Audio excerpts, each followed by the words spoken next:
حضور علیہ الصلوۃ والسلام کے ایک جلیل القدر صحابی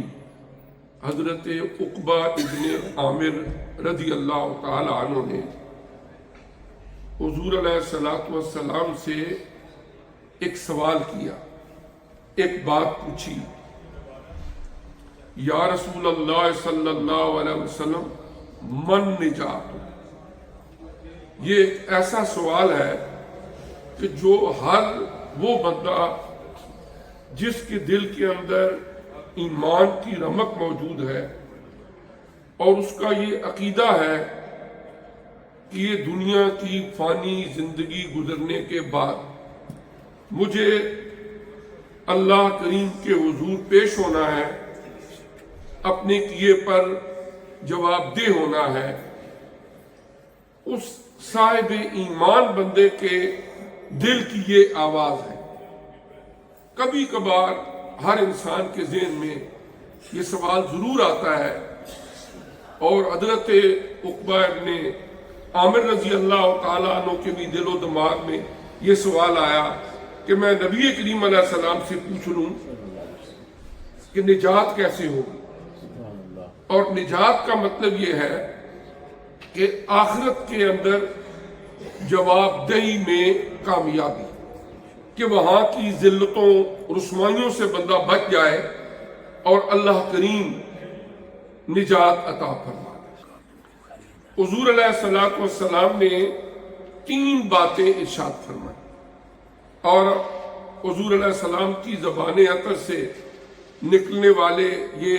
زرعی الفاظ جو آپ نے اپنے پیارے صحابی حضرت عقبہ ابن عامر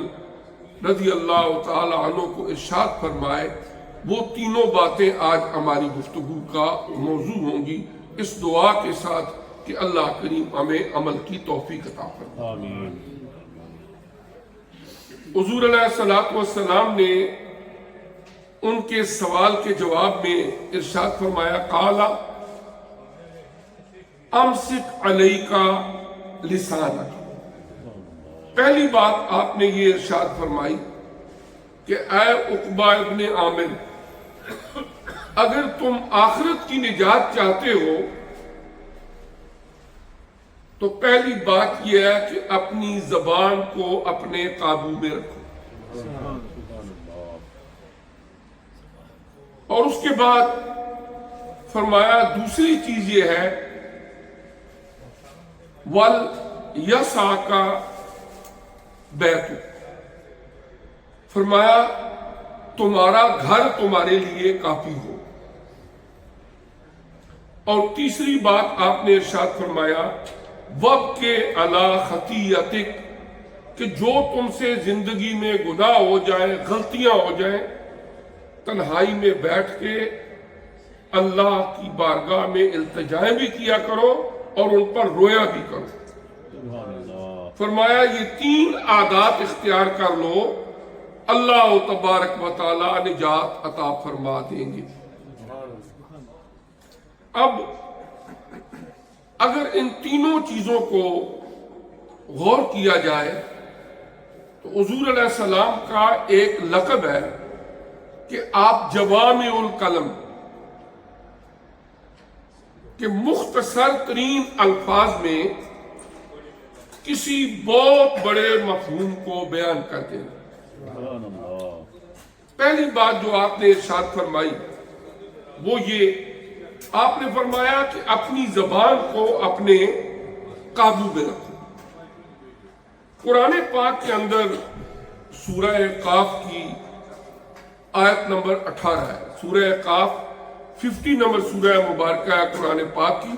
اور اس کی 18 نمبر آیہ کریمہ ہے۔ اللہ پاک نے فرمایا ما یلفظ من قول الا لدیہ رقیب عتید،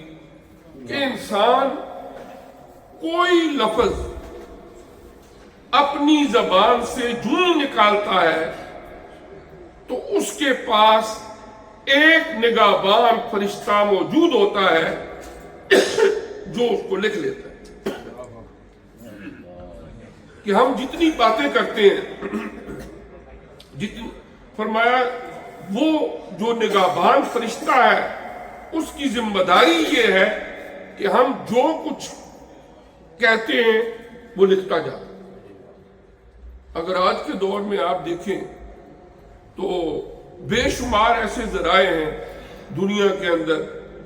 ہر بندے کی گفتگو کو ریکارڈ کیا جاتا ہے، سنا جاتا ہے، اس کو پتہ بھی نہیں ہوتا۔ تو اللہ کا نظام تو کہیں اس سے مربوط اور مضبوط ہے، اور عقلی حوالے سے اگر انسان کی ایک چھوٹی سی ناقص عقل ایسے انسٹرومنٹس بنا سکتی ہے، ٹولز بنا سکتی ہے کہ جو ان چیزوں کو ریکارڈ کر سکتے ہیں، تو اللہ تعالیٰ کا نظام تو اس سے کہیں زیادہ مضبوط اور مربوط ہے۔